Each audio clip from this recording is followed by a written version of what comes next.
So thank you very much for coming. This is about getting your business investment ready. And we have 5 of us who have hopefully some relatively brief presentations to give our perspective on getting a business ready for investment. And then what we'd really like to do is to be able to have some good Q&A if possible. I'm curious, could those of you raise your hands if you actually represent a business? Could you raise your hand? Fantastic. Next question. Could you raise your hand if you're a business and you've applied for financing and you've actually gotten it at one point in time? Been successful in raising money? Okay, well the hands start dropping off a bit. So hopefully this will be helpful for everybody. So just very quickly, we have Abdul Rahman from EcoBank in Ghana. So we're very pleased to have him here. He's directly responsible for SME lending. We have Laura Clough from the Global Village Energy Partnership, right? Who have some good things to say about their work in helping companies get financing. We have Jeroen Bloem from the Shell Foundation, who's similarly doing a lot of great work with enterprise development and financing. And last but not least, we have Munirul Islam from Bangladesh, who represents basically an investment fund there. And I'm Bob Webster with the Grassroots Business Fund.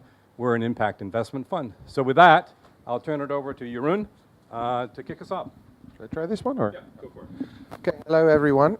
It's really a little bit 2 hours ago, and it feels like we're going to do the show all over again. But hopefully the questions will make it slightly different. So getting your business investment ready is the subject for the day. And if it were easy, then I think we neither would have this session, nor you guys would be here, nor would be here. So I'm not here to tell you that it is actually easy to get funding. But I do think there's a bit of a different perspective to maybe something I heard earlier today and on the investor forums that were held. You know, there were comments like, you know, from fairly big organizations, comments like, oh, you know, I don't know whether this is a suitable business model, you know, improved cook stoves, or, you know, I haven't seen much of it. I don't really believe in sort of the business model of it. I'm like, come on, this is rubbish. We've been in the industry as Shell Foundation for 10 years. We've seen people come and go. Not everybody is successful, but there is businesses out there that sell 2 million stoves. Here in Cambodia, we have a player ourselves that we support, EnviroFit. They sell over 500,000 globally, and there's many other examples of very successful businesses. So I really get annoyed when people say that. So I do think there is investment opportunity. The other thing I didn't hear in that session, which I think is the most important message for you guys, it's not just about the investment, it's not just about the money, it's about the more than money. And that more than money is, of course, what we live and breathe as Shell Foundation. I'll get to it, but it's really what helps you through the pioneer gap. So in order to be brief, I'm going to try and skip a few slides. I'm not going to tell you who we are. If you want to know exactly, we can touch base later. We've been in the industry for 10 years. I did a little bit of a calculation. I think we spend, because we're spending grants, and I call it investments, but at the same time they're grants because they're very enterprise-based, about close to $50 million in the 10 years. Dozens and dozens of recipients, partners. Some of them are still around, others are not. But it's been from supporting technologies, routes to market, enabling environment, and also sector reform. That's why we're supporting the Global Alliance. So the key question I often get is, why aren't you, Shell Foundation, why aren't you supporting me? The real answer is in a way simple. It's not because we don't like you, or, you know, we haven't really looked enough at you to make sure whether we like you or not, but it's also because we take a very focused approach. We develop partnerships, strategic partnerships with long relations, long term. We have about, in total, 20 million to spend on an annual basis, but that goes to different programs, and we only have a few partnerships. So, but we stick with those partners for a long time, and it's exactly for that reason that we don't have necessarily very deep pockets, maybe money-wise, but not from a resource perspective. So we can't support everybody. But what we can do is, and this is why we co-founded the Global Alliance for Clean Cookstoves, is we can promote the market-based approach in this industry and try to spur demand for stoves and interest from the investment sector. So that's what we're really all about. Enterprise-based approach is about focus. It's a market-based solution, so thinking of the beneficiaries as customers rather than poor people who need something. It's about becoming, creating financially viable, scalable businesses. And it's about providing more than money. Now, what that more than money is, I'll show you. Someone mentioned the valley of death earlier. I think that's not a very nice way of... Yeah. Any of the early young businesses, and it does, it's everywhere. Or, there is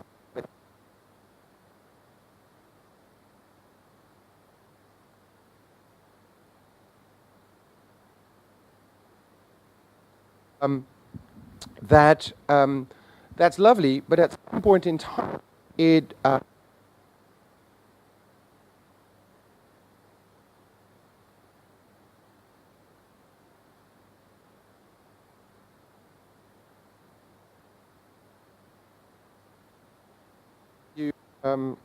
is the microphone working? Because I get some signals that. Okay. And then then it's well before your business becomes financially viable, which is actually means that the blue line crosses the red line and you make more revenue than cost. That's where investors, and I think we'll hear some more from commercial bank side, but there's other investors as well, impact investors, private equity. At that point, they start to become interested in business. But what do you do in the meantime? The pioneer gap. There is need for something like, you could call it angel philanthropy, whatever you want to call it. It's grant funding that's going to help your business grow, but more importantly, support, facilitate market linkages, business development assistance, help you model your business, find, ways of building markets and leveraging investments, but also share support on market growth. So in order to get that, I think as an investor, and I'm going to be fairly brief about this, anyone who's really interested can talk more about this after our session. You can look, everybody knows how to write a business plan. That's not a problem. You can even get a nice template on the internet and you just fill it out. But that's not what it's about. It's about understanding your business model. And that's what I'm trying to say here. This is, I mean, I didn't invent this myself. I stole it, but it works really well. What it does, it forces you on the right-hand side to first think about who your customers are.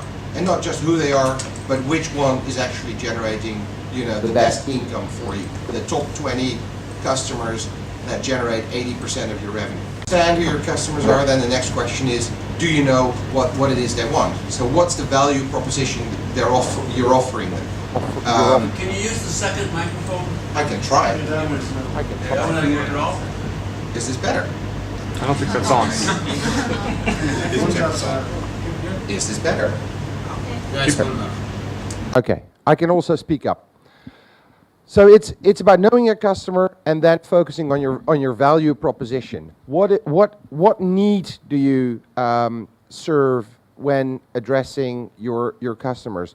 What value offering do you have? And there, in each of these boxes, you can fill out certain questions that help you frame this, and I'll show one example. But in order to get a value proposition to your customers, you need to understand what the relationship with your customer is. How do you approach them? But also, what are the channels through which you reach them? And these are very, very specific questions, particularly in an improved cookstove space. What's your distribution channel? Last mile solution is not easy. How do you reach rural customers? How do you convince them they want to buy a solution to a problem they don't even recognize? And then on the left-hand side of this is really about what you need in order to develop that value proposition. So what are your resources? If you have technology, it's probably something around manufacturing capability. What are your activities?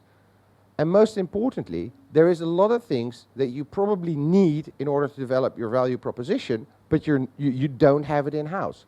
Now, don't think you should create everything in-house, because it's just way too expensive.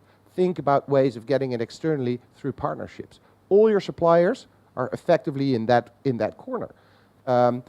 Your funders are to a large extent in that corner. And you have to think about what do your partners get out of that relationship with you as well.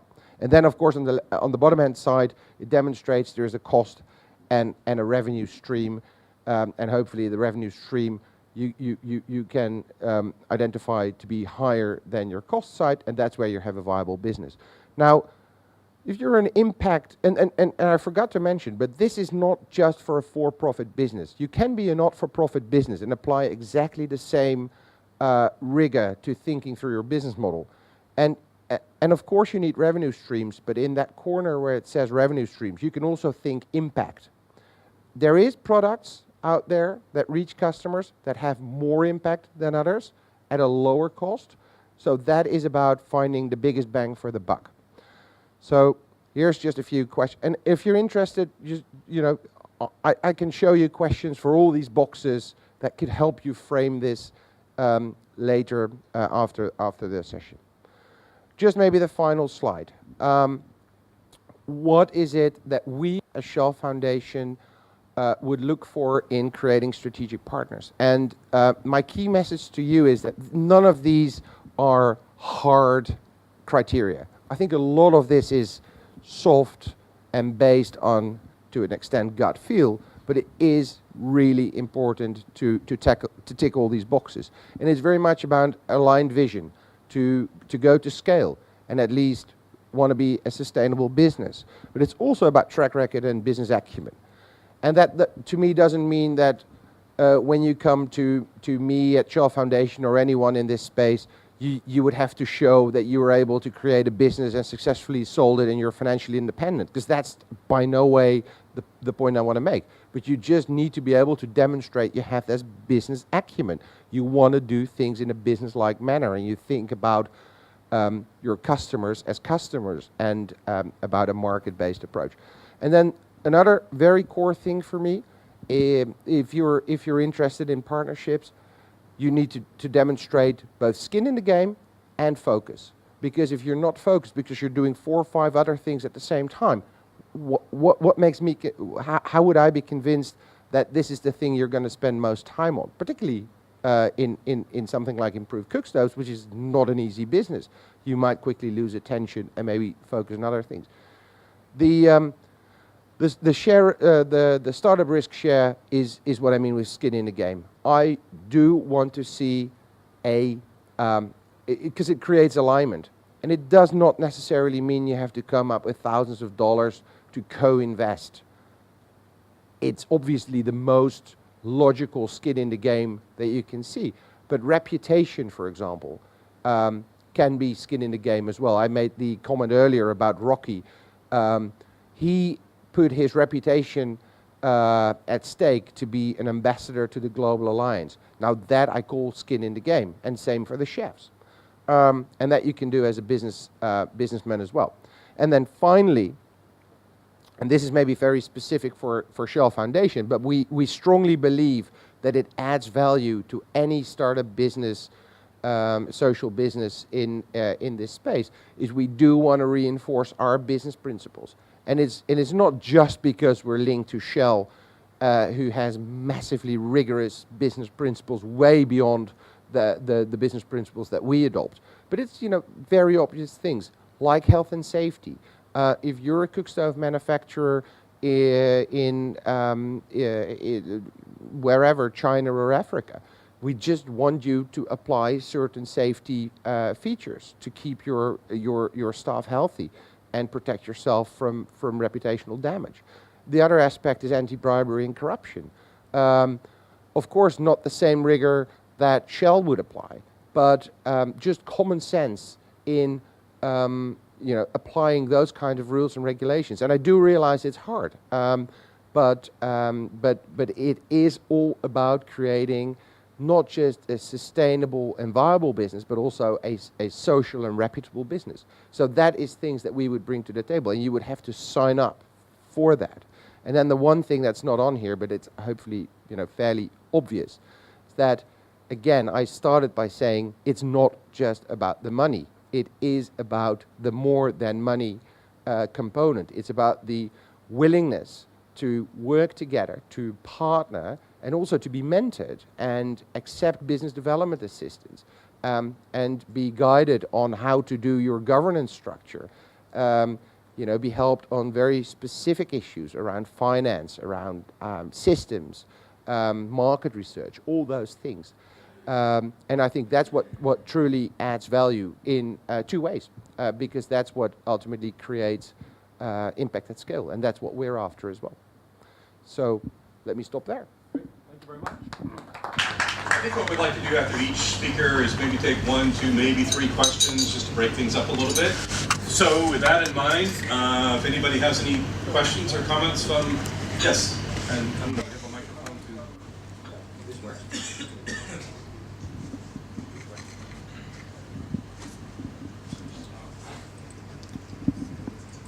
It's Crosby here from Sunfire Solutions in South Africa. We mostly specialize in the solar cooking field, but we also do improved cook stoves. I was just wondering, do you have a percentage which you'd like to invest in a business? Is it 51%, or do you have do you take control of the business, or how does that? Do you have a quotient? How do you work on that sort of thing? Okay. That should work now. Okay, so I maybe wasn't fully clear, but we do not invest. What we provide is grants. Those grants obviously don't give us any financial return. So, but I have a view on what you're saying, because very often we are sort of the stage before we get our partners to become financially viable and investable. Now, I always try to push for as little as possible equity to be given away or taken away from the founders, because if in early rounds of investment you already give away 40% of your business, in no time you're just diminished to a very small portion owner when your business is successful. And I want that alignment of interest between us as strategic partners and yourselves as the business owners to go to scale and benefit from that once you get to that point. Great question. One more question, yes. Shell Foundation has some geographical preferences, and if some companies are interested in the funding opportunity, what the procedures looks like? Does what look like? The procedure in the Procedure? Yeah. Okay. So geographic focus is strictly Sub-Saharan Africa and India. So and that doesn't mean we can't do things outside that geography, but we believe that we should be focused on that we should focus on a few geographies, because our human resources are just limited, and it's very intensive relationship with our strategic partners. So if I have 5 partners in India, that's effective. I can go there, spend a lot of time with them. If I have 5 of them throughout the Asia Pacific, I will be flying around all the time and be less effective. So on terms of procedures, very shortly, when we started at the Shell Foundation, we were convinced that request for proposal is the way to go. It turned out that a large percentage, even up to 90% of the responses we got on request for proposal, and maybe we didn't put the request right, but were not to the point and not supportable. So then you're stuck with 10% that you really look into.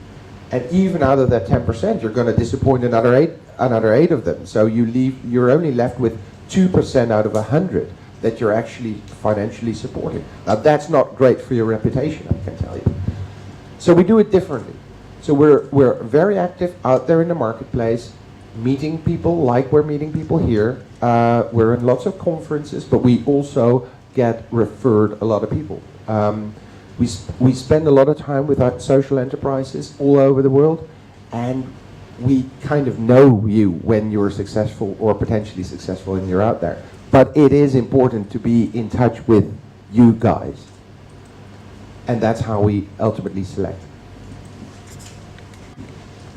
Great, thank you very much. Save your questions. So we're going to keep moving, but save those questions. We'll come back to them. Good afternoon. This is Moniul Islam. I work for Infrastructure Development Company Limited. It's in Dhaka, Bangladesh. A quick overview on my organization. It's a fully government-owned financial institution incorporated in 1997. Now stands as the largest financier in private sector infrastructure projects in Bangladesh. That includes power generation, toll road, toll bridge, and all those physical infrastructure projects. And also the market leader in financing renewable energy projects. ITCOL has the access to the financial resources provided by the government of Bangladesh and the multilateral and bilateral agencies. I mean the development partners like the World Bank, Asian Development Bank, Islamic Development Bank, KfW, GIZ, GEF, GPOBA, SNB, JICA, and also I should name USAID, who are joining shortly. Apart from financing large infrastructure projects, we do finance the renewable energy initiatives in Bangladesh. These includes solar home system. I would like to give some detail on the solar home system program because it is widely known as the fastest growing upgrade solar home system solution anywhere in the world.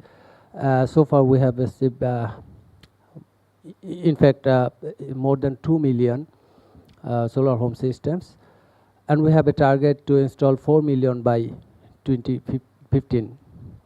We have other projects, and here is a list of targets and achievements. I don't want to go into details.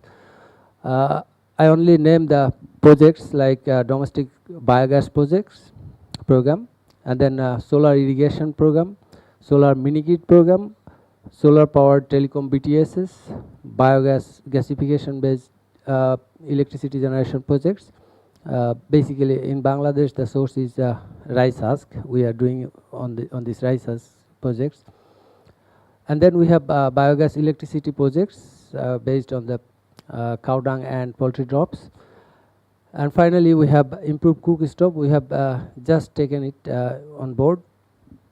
And under this program we have a target to disseminate 1 million ICS by 2017.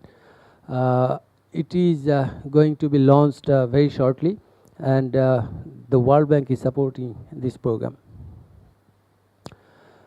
As the most successful initiative, solar home system program, I want to share the institutional arrangement under this program. Under this program, we have three very important committees. One is the PO selection committee. It's an independent committee comprising representatives from many different organizations, both public and private sector. This committee deals with selection of the partner organization. We call it PO. The other committee is also an independent committee, technical standard committee. They set the standards for the equipment and appliances used under this project. And we have operations committee comprising members, representatives from all the partner organizations under the project and the officials from ITCOL. Now we have the development partners and the government who provides, who make available the financial resources to ITCOL, and then ITCOL provides financing and technical assistance to the partner organizations who procure solar home systems and appliances from the suppliers listed and recommended by the technical standard committee. They go to the remote rural areas and identify customers, install solar home system, maintain, collect the payments like down payment, and they also provide microfinancing to the customers and collect the monthly repayments from the customers. Here is the fund flow and role of the different stakeholders associated with this program. And we have multilateral agencies who provide financing and technical assistance through the GOBO, I mean Government of Bangladesh. And Government of Bangladesh, in addition to providing financing, they also provides the policy supports for this sector. And ITCOL as the implementing agent, I mean they provide financing and also supports the promotion, training, capacity building, and also monitors the implementation progress under the program. And now the key stakeholder is our PO, partner organization. They are basically the microfinance institutions and private business entities who implement, I mean, who really install this system to the households and extend microfinancing first and then get refinancing from ITCOL. And they also provide the after-sales services, including recycling of batteries. And then the household, they maintain the system with the support from the partner organizations and repay the monthly installments against their microfinancing.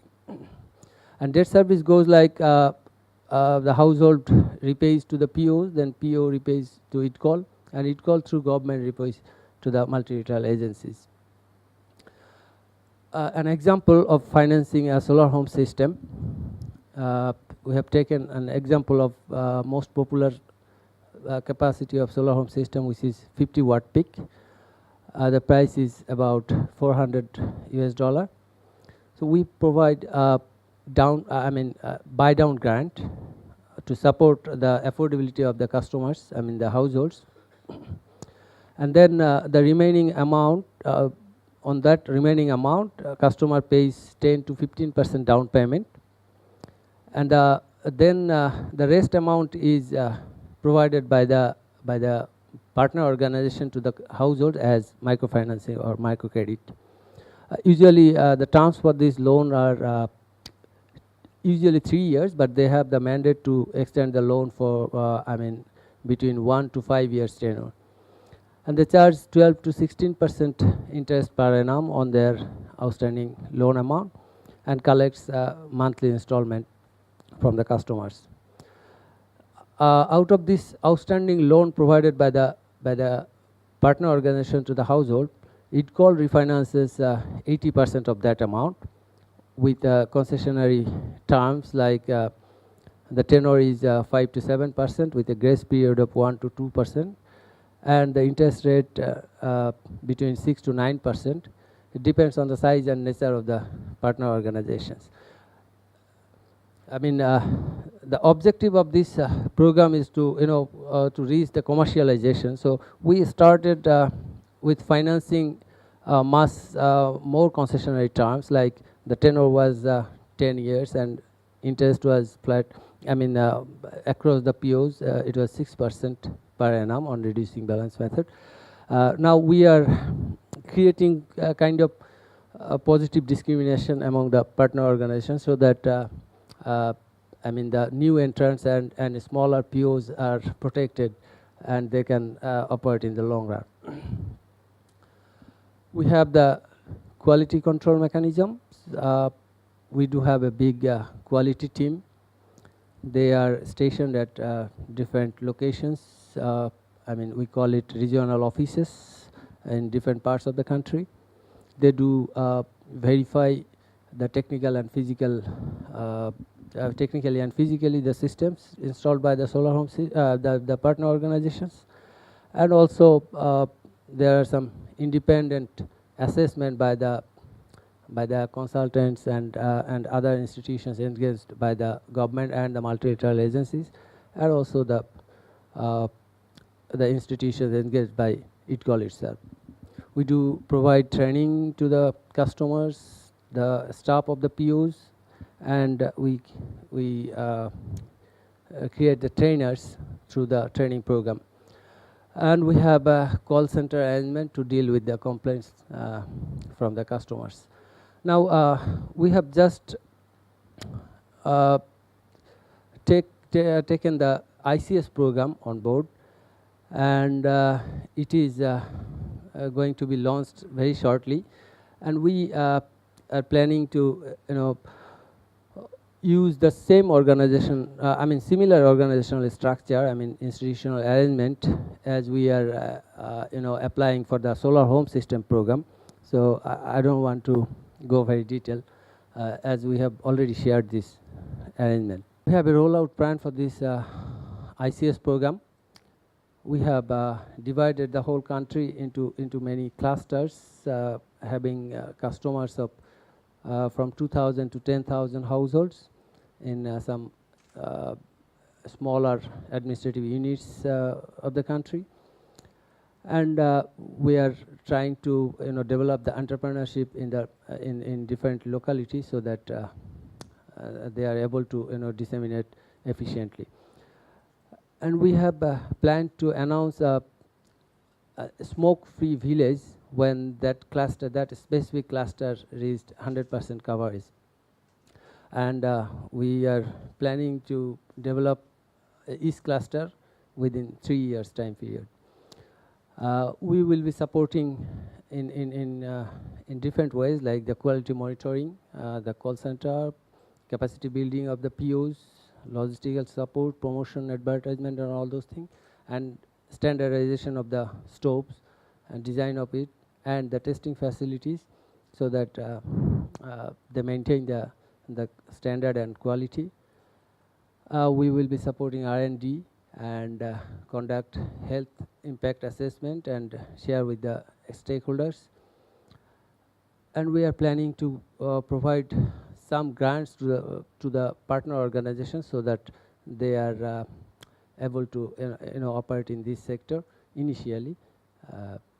So that's it from my side. Thank you very much.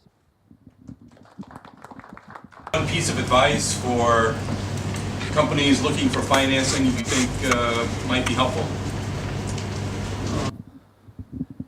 It might be a little different from for our scenario, because you see, Bangladesh is a land of microfinance, microcredit thing. So we have a big network of microfinance institutions operating in the remote rural areas. So it is kind of easier for us to select the partners. They have the local presence, they can repay. But I don't know about the other countries. But still, if government supports, like the ITCOL is a government-owned financial institution, government is mobilizing funds from different sources, including the multilateral agencies, development partners, and give it to such a vehicle. They can finance on a concessionary basis on an exceptional terms and conditions. So I think if this model is replicated in other parts of the country, that can really work for especially for this sector, which really need these concessionary financings. Thank you. Maybe a chance for one follow-up question, or shall we move to the next presenter? We'll move to the next presenter. So with that, Mr. Rama from EcoBank. Okay. Can I swap seats with you?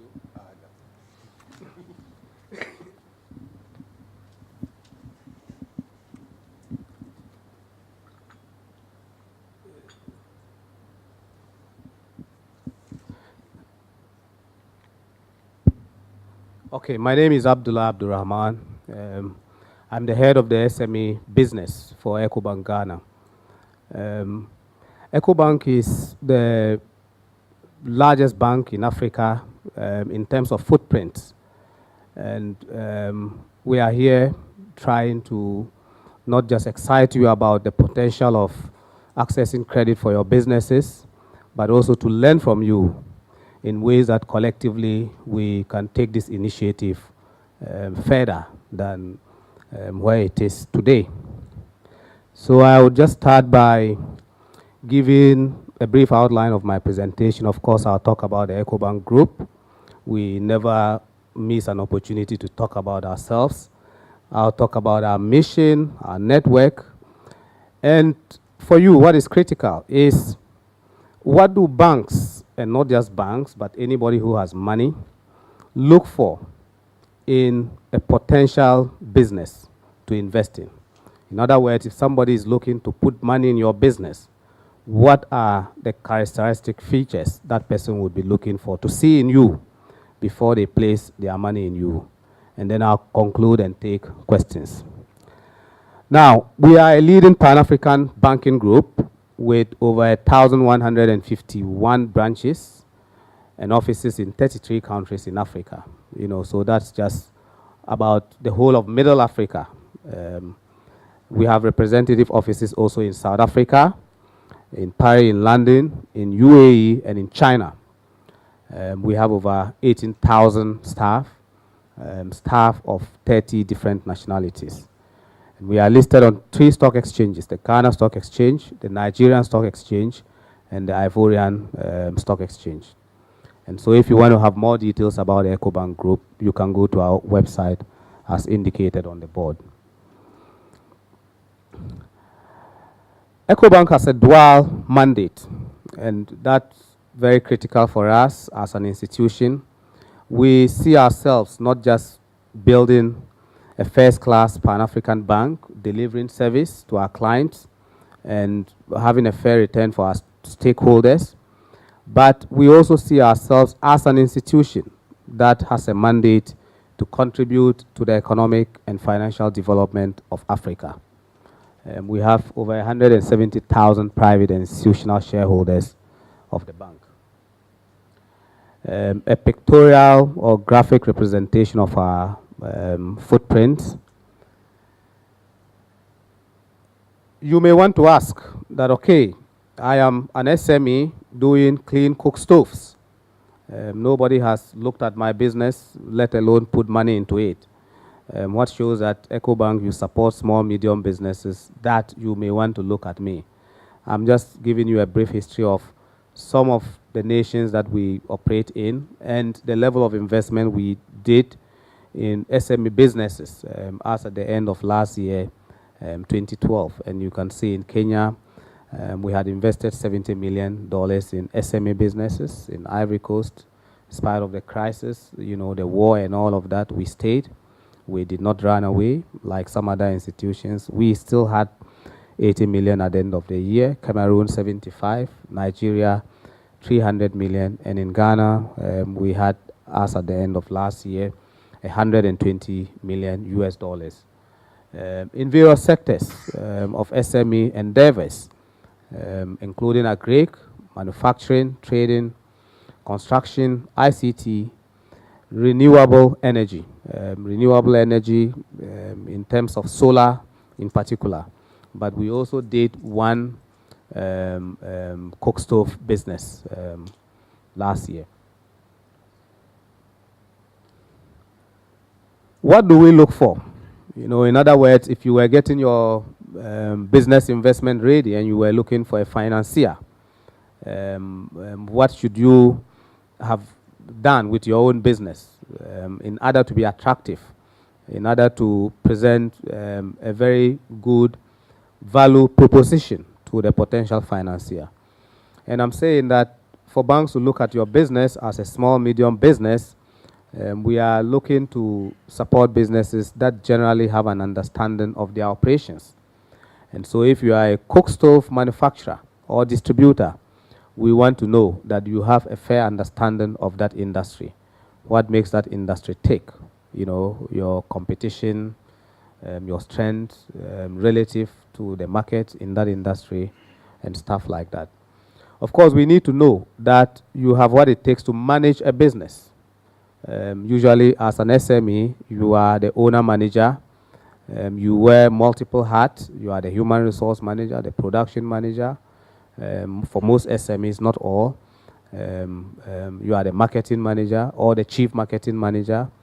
And so we want to know that you have that management depth to be able to run the business and make it sustainable. You don't need to have an MBA from Harvard or from University of Nairobi or whatever, but you need to at least have the practical skill to be able to run a business. And banks or financiers would typically want to see this in you if you are presenting a project for them to finance.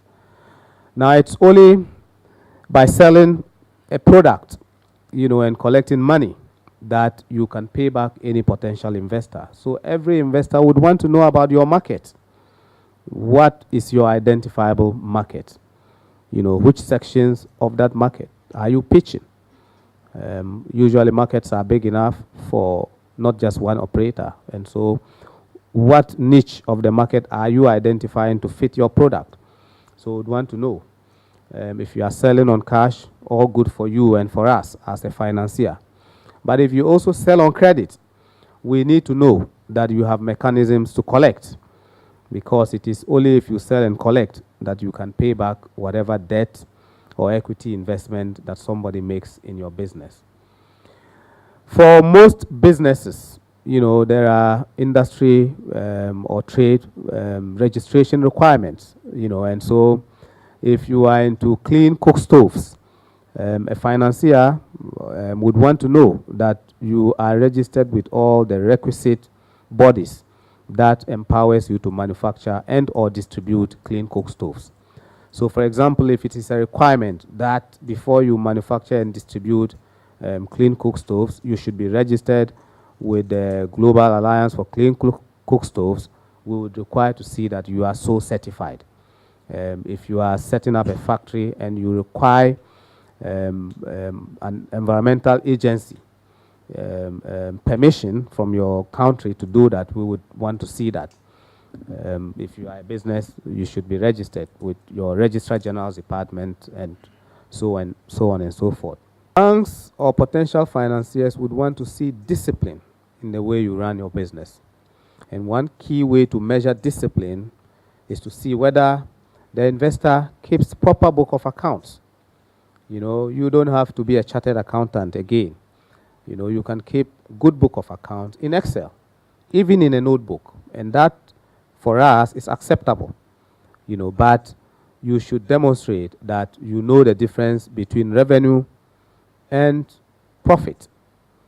For some business people, every sale is profit. And so they don't distinguish between revenue, expense, and profit. We want to know that you keep books and separate all these items. We want to see that you have the requisite character and integrity.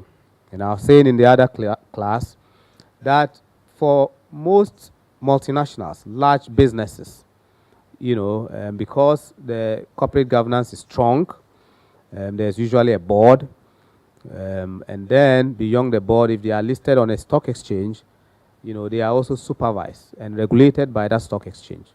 So people are not able to do as they please. But for an SME whose checkbook is in his pocket, and they usually can do what they like because he's the owner, he's the manager, we want to see that you demonstrate a certain character. That when you have a problem with your finances, tell your bank. Okay, if you cannot pay a loan on due date, let your bank know. But don't go asking for risk scheduling of a loan, and then the following week you write a cash check to buy the latest Mercedes-Benz. Then, you are not matching what you tell the bank with how you live. And that can impugn on your character. And because for SMEs, the character of the owner is tied to the character of the business, you may have problems raising capital if you project a character that is not so very welcoming to a financier. Last but not the least, one key trait we want to see in businesses that we want to put money is that there must be a clear succession plan. We don't want you to retire with your business. You should retire and the business will continue to run.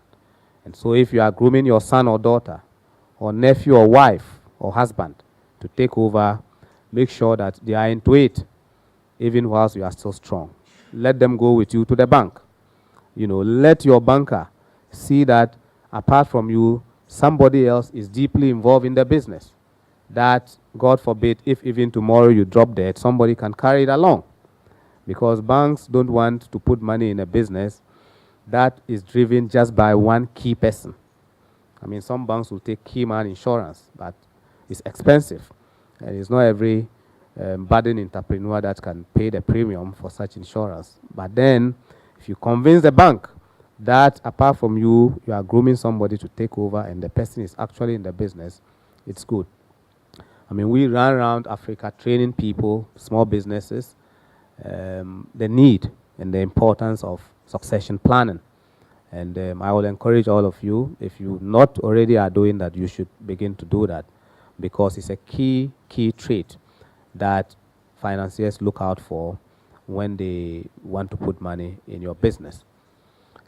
We are here, like I said in the beginning, to share ideas on finance, but also to learn from people like you how this industry works. It's new to us. The more we know, the more we are able to invest money in your businesses to scale up and to increase access to credit, even for people who have problems raising capital in their respective markets. So let's continue to chat and to talk for the next few days. Thank you very much, and I'll take questions. Renewable energy or energy access lending in your portfolio? We are also a normal commercial bank, but unique. I will not say in terms of a commercial bank is a commercial bank. We have a hunger. That's the differentiating factor I see, and that's why I'm here, to learn about this renewable energy sector, especially the cook stove sector. We are already very, very deep in solar lanterns, and we have a huge portfolio of credit in solar lanterns across Africa. And so at least we have that head start. Now, this is a new area, like I indicated. We are trying to learn, but we already even have one person that we have provided credit to for cook stoves in Ghana. We are looking to do a lot more. And interacting with people like you will deepen our knowledge, because you don't want to put money in a business that your knowledge is scanty. And so that's what it is. We have actually a renewable and sustainability department, actually looking, researching into industries like this, emerging industries like this. And so they advise us. But, reading about something and advising us is not the same as coming to sit in a forum like this and talk to practitioners. And so all of this, we are trying to upgrade our knowledge so that we can be the differentiating bank that you want us to be. Thank you.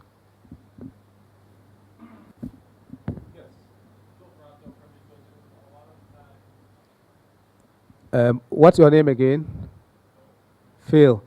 And if I got your question right, you are saying sometimes you have customers who want to buy containers of cook stoves. Okay, and then you want to know the financing mechanisms that we use. Okay. I think this would be one of the simplest transactions to finance. That if you have cook stoves that are acceptable in the markets that your customers intend to import them into. So, for example, I don't know where you are, but if you are based in the US or Europe or China or anywhere else, and people want to buy to Southeast Asia or Africa, for example, first we need to be sure that those cook stoves are suitable to the kind of dishes that are cooked in those communities. Because we had a problem like that, a situation like that in Ghana, where somebody brought cook stoves imported from some country, into Ghana, and they could not cook the dishes that Ghanaians eat. Because Ghanaians eat banku and fufu, which you need to really sit and stir.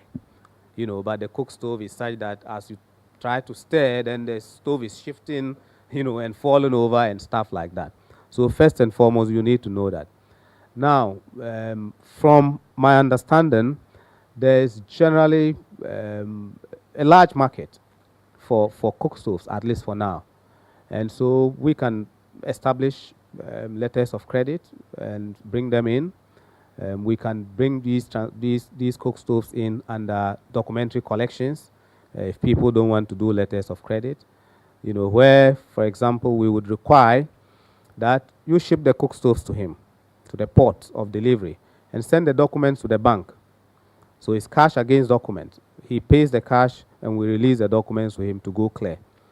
Now, where we agree to finance him, we would give him the money as soon as we receive the documents, the clearing documents, and then we wire the money to you. But usually we prefer documentary letters of credit because it's clear and clean for everybody. So you don't ship him things that he didn't order, you know, and he doesn't refuse to pay you on receipt of those items. So it's pretty straightforward. And if that is what you do, we can engage you and your customer if they are here. And if there's a market where they are importing it to, we are very happy to support it.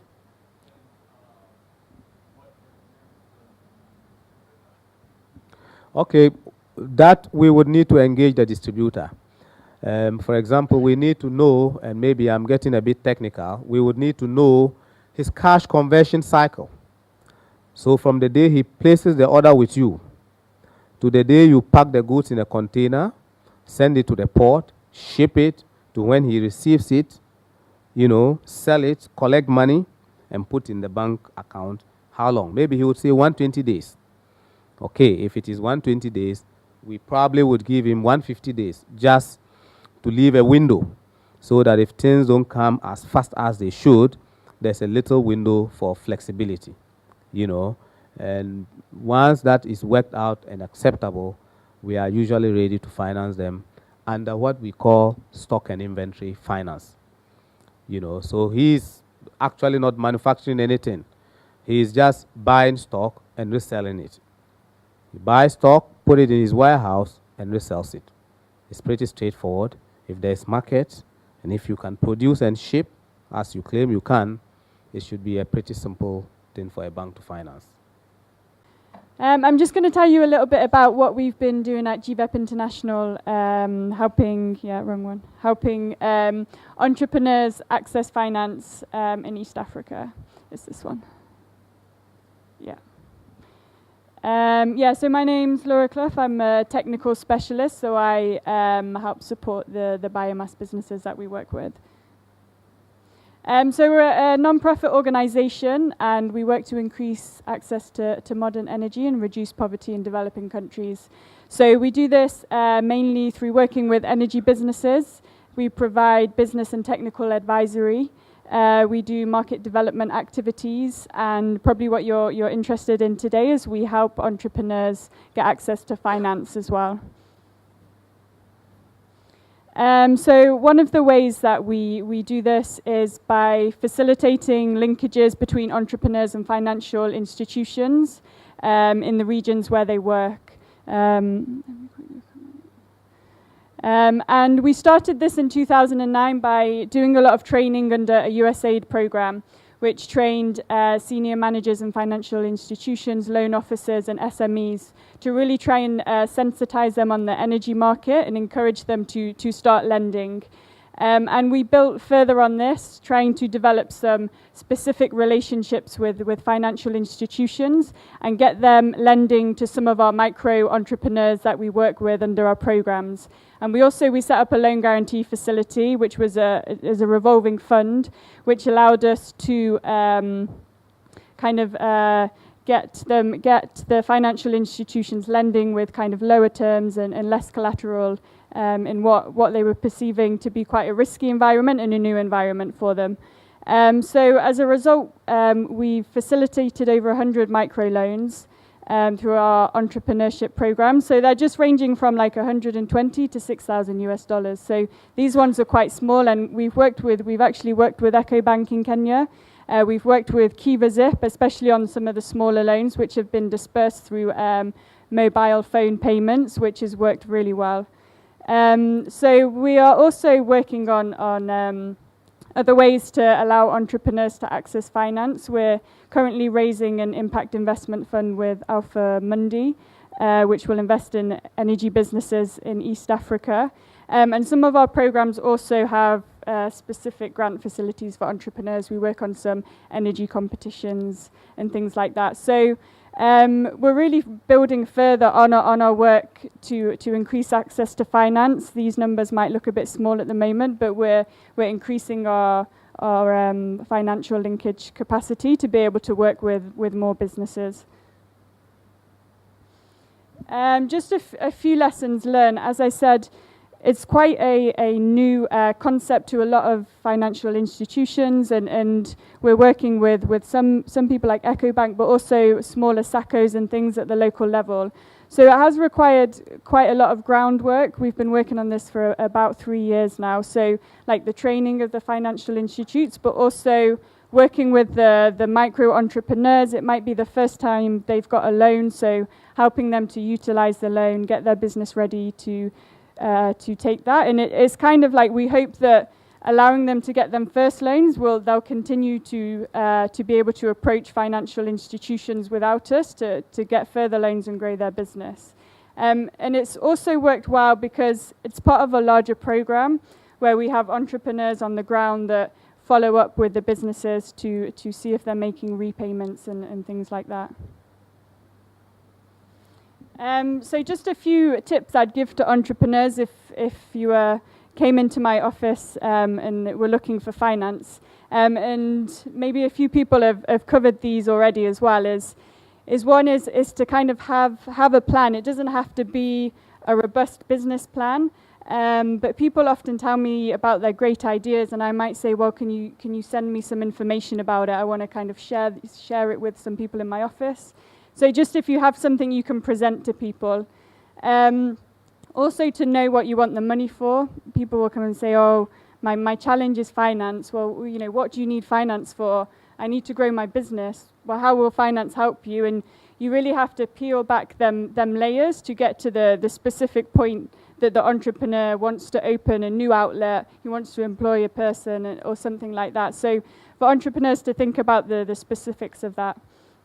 When we're looking for businesses to work with, it's very important to us, the entrepreneur themselves, how committed they are to the business, how enthusiastic they are, what ideas they have, because it's a lot easier for us to train them how to keep records and how to write a business plan. We can't train them to be more committed, really. Kind of document your success. If you have been out in the field, you've done some field trials, you've done some testing, then somehow try and document it so you can go to an investor. Because if you go, they'll say, well, where's your market? Do people like your stove? So to try and document that so you can present that to investors. Choose the right opportunities. I think you have to look for all of the opportunities, but it can be very time-consuming writing grant applications all the time. So I'd also suggest, you know, trying to focus your energies on opportunities that are really right for you. And lastly, I'm sure all entrepreneurs in the room know you have to persevere because it can take a lot of time.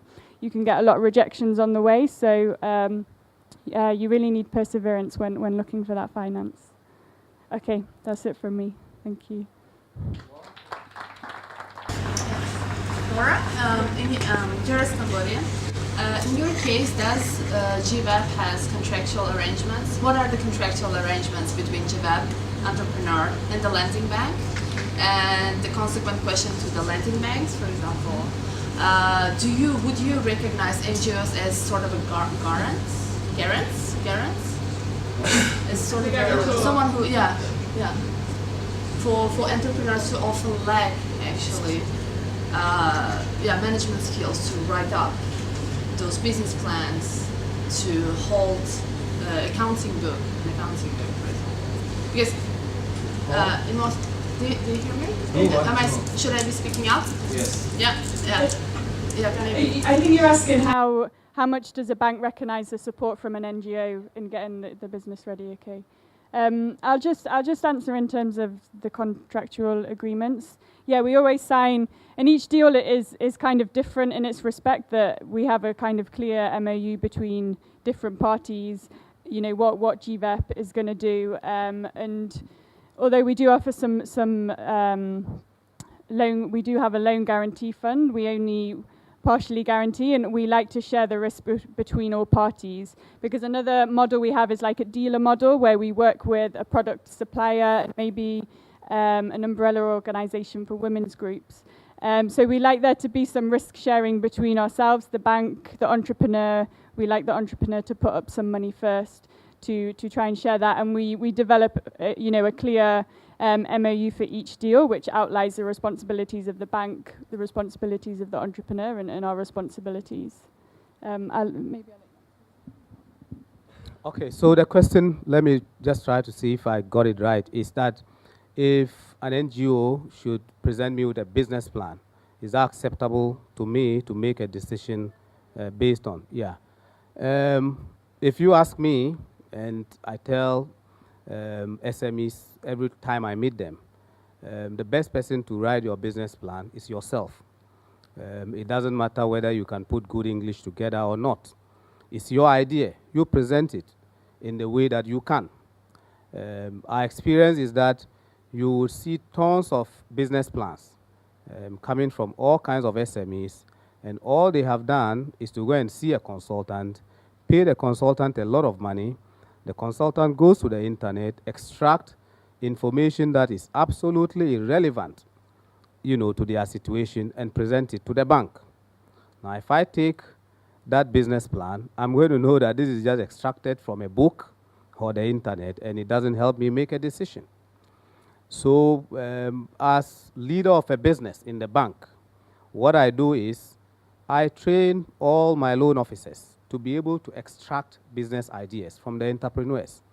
So sit with a potential borrower, engage him in a discussion about his business, and out of that, extract the salient points and draft a 2-3 page business plan for him. It's always better. Of course, if they have worked with those entrepreneurs over time, if they have built their capacity, to a point that they know their businesses just as well as the entrepreneurs themselves, and if those business plans actually align with what the entrepreneur is presenting to the bank verbally, then we are happy to accept it. But by and large, I will always advise SMEs, it doesn't matter. A business plan is a business plan. Don't think that you have to put it in one way or the other. You can put it any way you like. Let it carry your vision. Let it carry the idea that you want your business to be.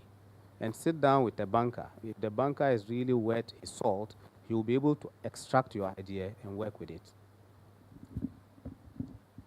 Just as a follow-up to that, so I'm Bob Webster with the Grassroots Business Fund, Impact Investment Fund.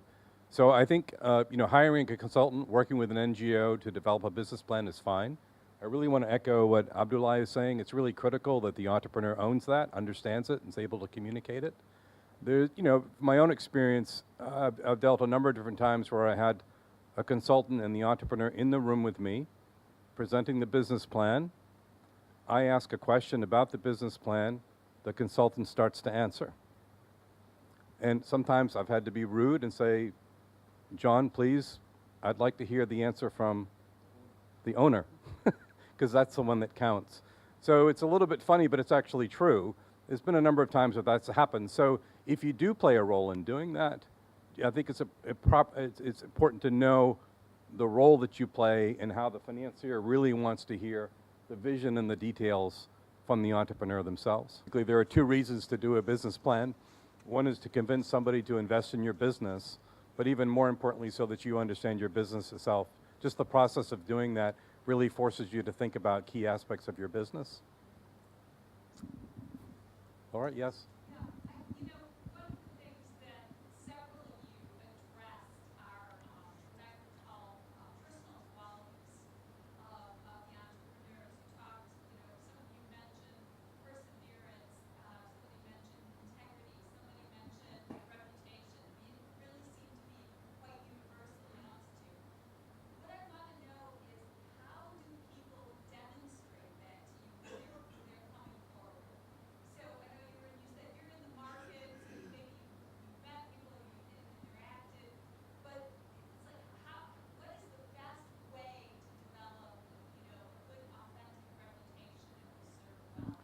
Well, that's a great question. I'll take a quick stab and then pass it to my colleagues. So particularly in markets where maybe you can't get good credit reports and things like that, or character checks, how do you do that? Well, what we do, we talk to buyers, we talk to suppliers, we talk to the banks.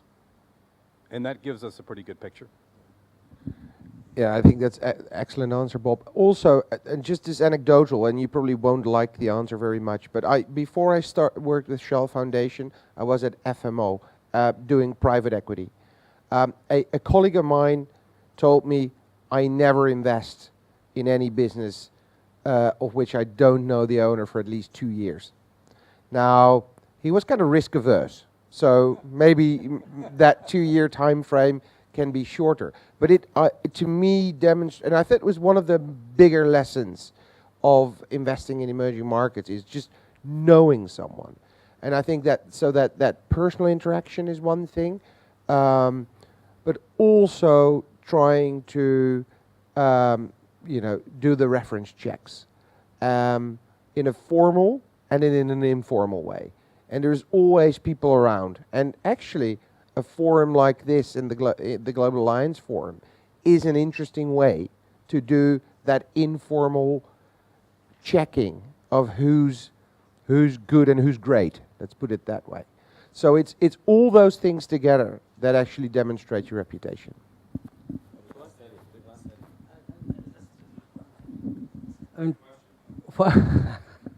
Okay, for me, it's more like a validation of track record. I mean, it's not really reputation for me. I'm not a commercial banker, but the initiatives we do support is based on the track record. We check the track record of his other initiatives or what he is doing. So I want to put it in that way. Thank you.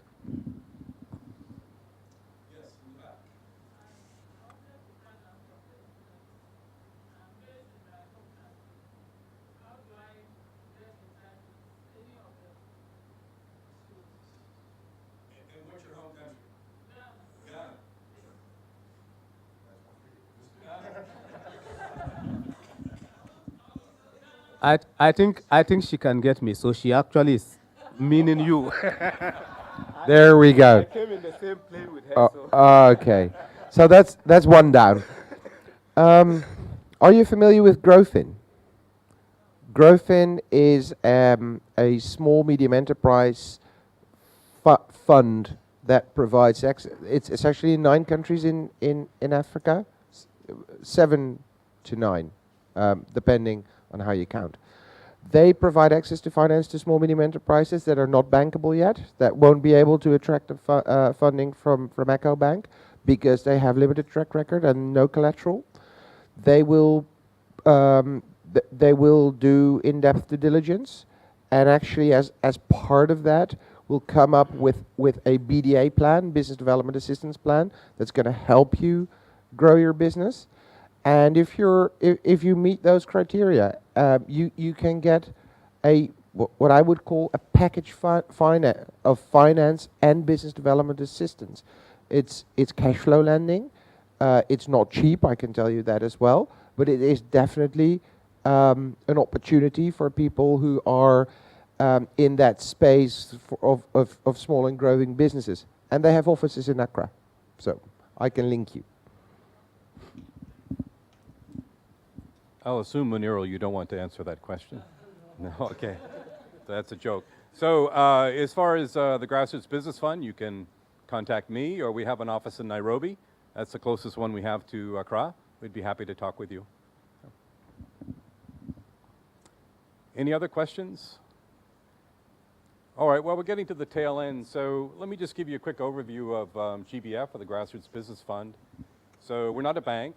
We are an investment fund, an impact investment fund, which means that we're looking for when we make an investment, we want to have some benefit to society beyond just the financial return to us or to the entrepreneur. So generally speaking, what that means for us is some benefit to economic value created for smallholder farmers or artisans or other aspects of the base of the pyramid. So we are an offshoot or spin-off from IFC of the World Bank. We make investments from about $500,000 to $2 million. Usually they're what we would call mezzanine debt, which means they're not like normal bank debt, if I can put it that way, or private equity, or become a partner, but somewhere in between. But it's very important part of our screening process is that we understand what is going to be the economic value created with some reasonable assumptions, it's not an exact science, to the base of the pyramid, which often is farmers or artisans.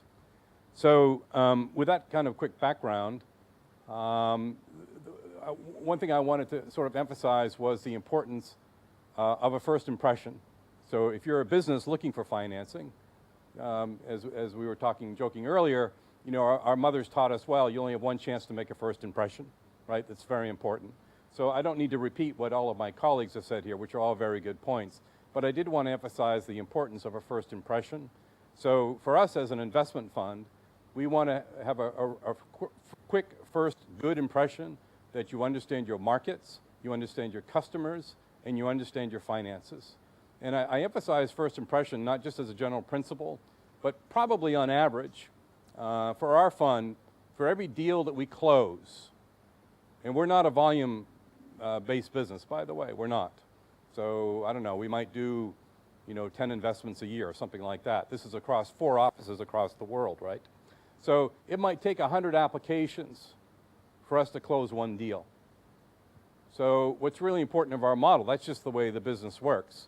We have to quickly screen what we think is viable to look at and what is not. So you can see if we're, I mean, just figuratively speaking, if we got a stack of applications, it's not really like this, but if we have a stack of applications, we're quickly looking at something, putting it in this pile, putting it in that pile. It's a figurative, it's not literally that way, but just to prove the point. So it's very important that you can quickly articulate that you know your market, your customers, and your finances. And also, as has already been mentioned, what do you want to use the money for? So you want 100,000, you want $500,000, you want $1 million. Be able to articulate what you want to use the money for and why. So with that, in the interest of time, I could go on and on about all the great things we do and how we do it and all of that. But I think I'll take either specific questions from me or just open it up to my colleagues as well. Thank you very much. You know, years ago, we had a guy who was importing flour and he wanted to build his own flour mill, right? And he wanted a 50-ton mill. And they came in increments of 25 tons. So I want to get the brand new 50-ton mill. And we did, you know, the quick run on that. And said, no, that's too much of an investment. Why don't you get a reconditioned 25-ton mill? Then come back and see us. But he was stuck on, he wanted the brand new, full-blown, all the whistles in it, 50-ton mill. But if he'd come back a year later, or 6 months later, and said, all right, I'm sold, we'll get the 25-ton mill, we'd be happy to talk to him. Yeah, just to give you a bit of a different flavor on that, because I think this is an excellent example. The way we work is a lot of our strategic partnerships start off with small pilot projects, testing a market, testing a product. I mean, we're not in the business of technical proof of concept, but we are in the business of proof of business concepts. So we are willing to take a risk at an early stage. And we can all make mistakes in that early stage where you're trying so many different things that are new that you have to revisit your original ideas before you go and scale up. And in some instances, you will decide not to progress, and in other cases, you will decide to progress but differently. And that is also a joint learning curve. But I do realize that we're very lucky that. With the funding base we have behind us. I mean, we are an endowed foundation.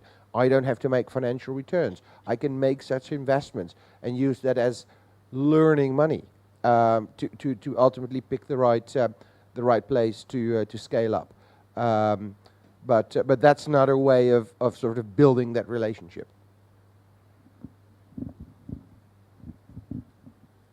Yes. We generally targeting, because it's above the banks, less than private equity. So what does that mean? So probably on average it's somewhere between 10 and 16%, but it depends on how we structure the deal, right? So if we are, for example, what we often do is we'll have a debt instrument to get technical about this, with maybe an interest rate of 7%. And then we're projecting sales growth will take maybe a small percentage of revenues as a fee, call it a kicker. So this is the way we can get our return up. So we're able to take more risk in terms of a more leveraged balance sheet. Collateral is not something we hang our hat on, right? And maybe a little bit more risk on the stage of the company. So in return for that, we try to get what we think is an appropriate risk return, ratio, if I can put it that way. So, but it kind of depends. And if you translate that to net returns, then can you say something about that, or is that too? You mean the net returns to the fund? Correct. Oh, okay. So I'll try to make this without getting too technical as well. So we have, our own fund is $48 million. We have $23 million in debt. In other words, we have to pay lenders back, interest and principal, right? And then we have investors in the fund. FMO is one of them. And they're preferred investors. So they have what we call a hurdle rate of 7%.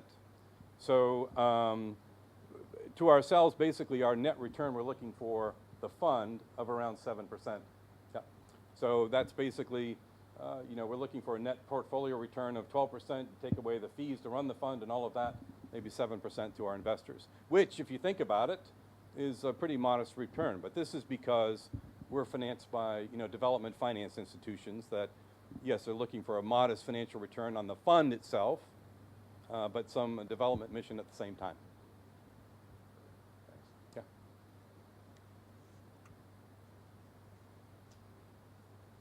The end of the day, isn't it?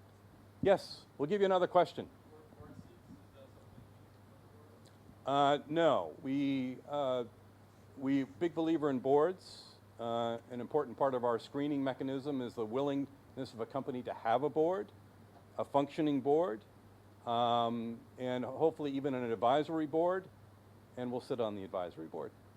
Some of it's a liability issue. Yeah. Great question. Okay, with that, I'd really like to thank my fellow colleagues here, and I'm sure all of us would be delighted to take any individual questions you might have. Thank you.